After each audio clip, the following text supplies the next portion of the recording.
kita sudah pasti sejahtera, tapi pemerataan ya itu masih belum rata maksudnya. Nah itu tugas kita sekarang. Kenapa belum rata? Sekarang tuh banyak sekali kecurangan-kecurangan dan korupsi dengan cara melanggar hukum, melanggar hak-hak rakyat. Ada tambang ini dikuasai oleh konglomerat, di backup oleh orang kuat, rakyatnya tidak kebagian. Mau dihukum, penegak hukumnya disuap dulu. Di NTT ini misalnya, yang kasus yang sangat terkenal bagi saya karena saya mendapat laporan itu. Bagaimana ada tanah milik pemerintah itu beralih ke pejabat-pejabat di salah kabupaten di NTT ini. Itu dulu terjadi sebelum Pak Yos jadi wagub, Pak Yos, sebelum Bapak jadi wagub.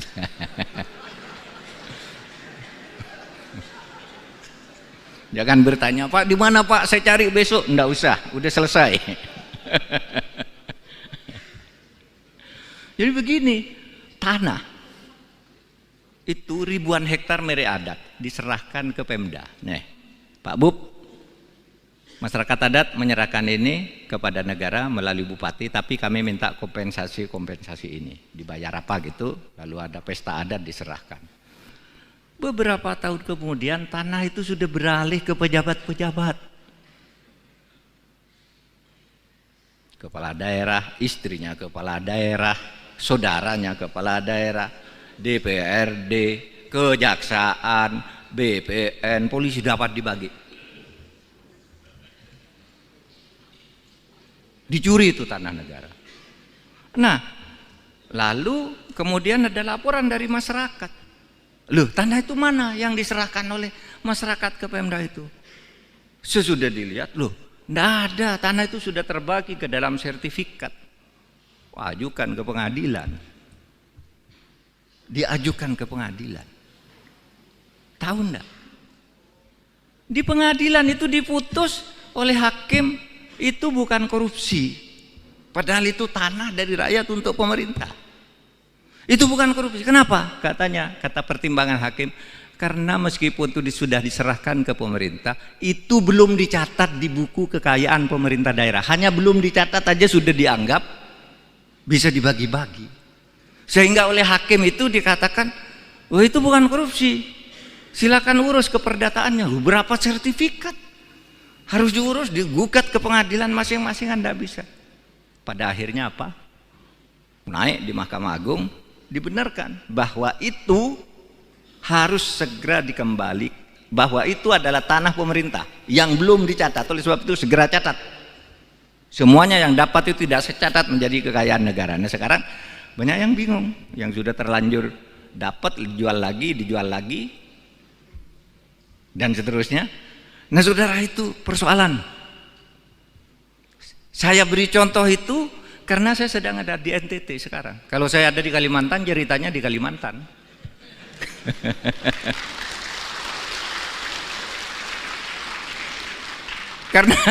Karena di Sumatera Utara banyak itu tanah-tanah. Di Jakarta aja lah, di Jakarta punya PT PN 8.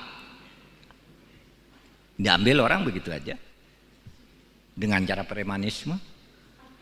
Katanya dulu itu kan tanah itu dulu zaman Pak Harto diberikan ke itu, ke sebuah korporasi lah. Kan diberikan ke situ oleh korporasi itu, dijual satu-satu, lalu sekarang mau ditagih menjadi kesulitan sehingga kita katakan kamu merampas tanah negara, kamu mencaplok tanah negara.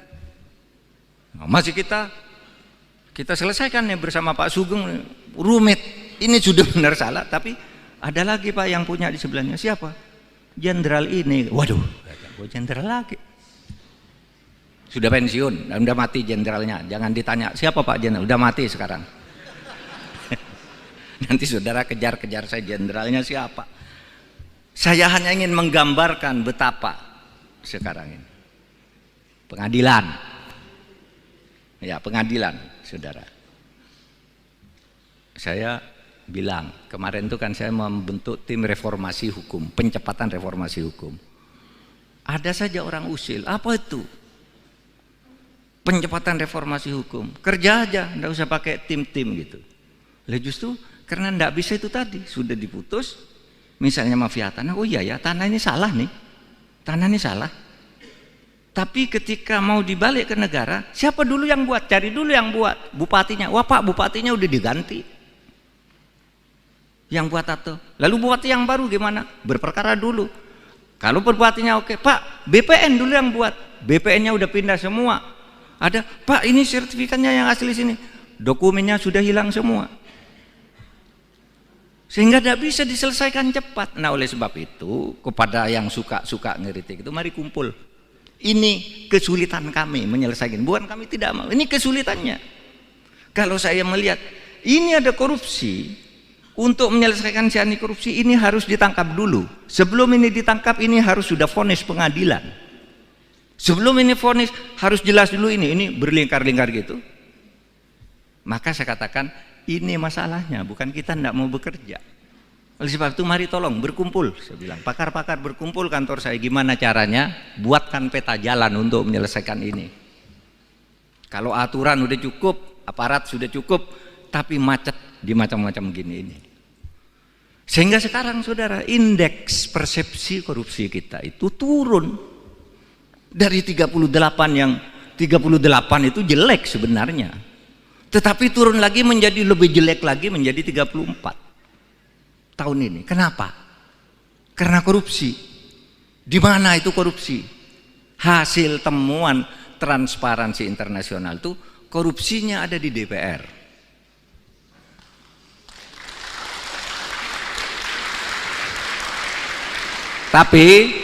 Tapi tidak termasuk Pak Parera. Jangan khawatir Pak.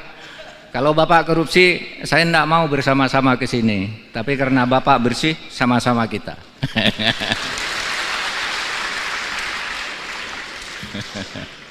Itu hasil temuan loh.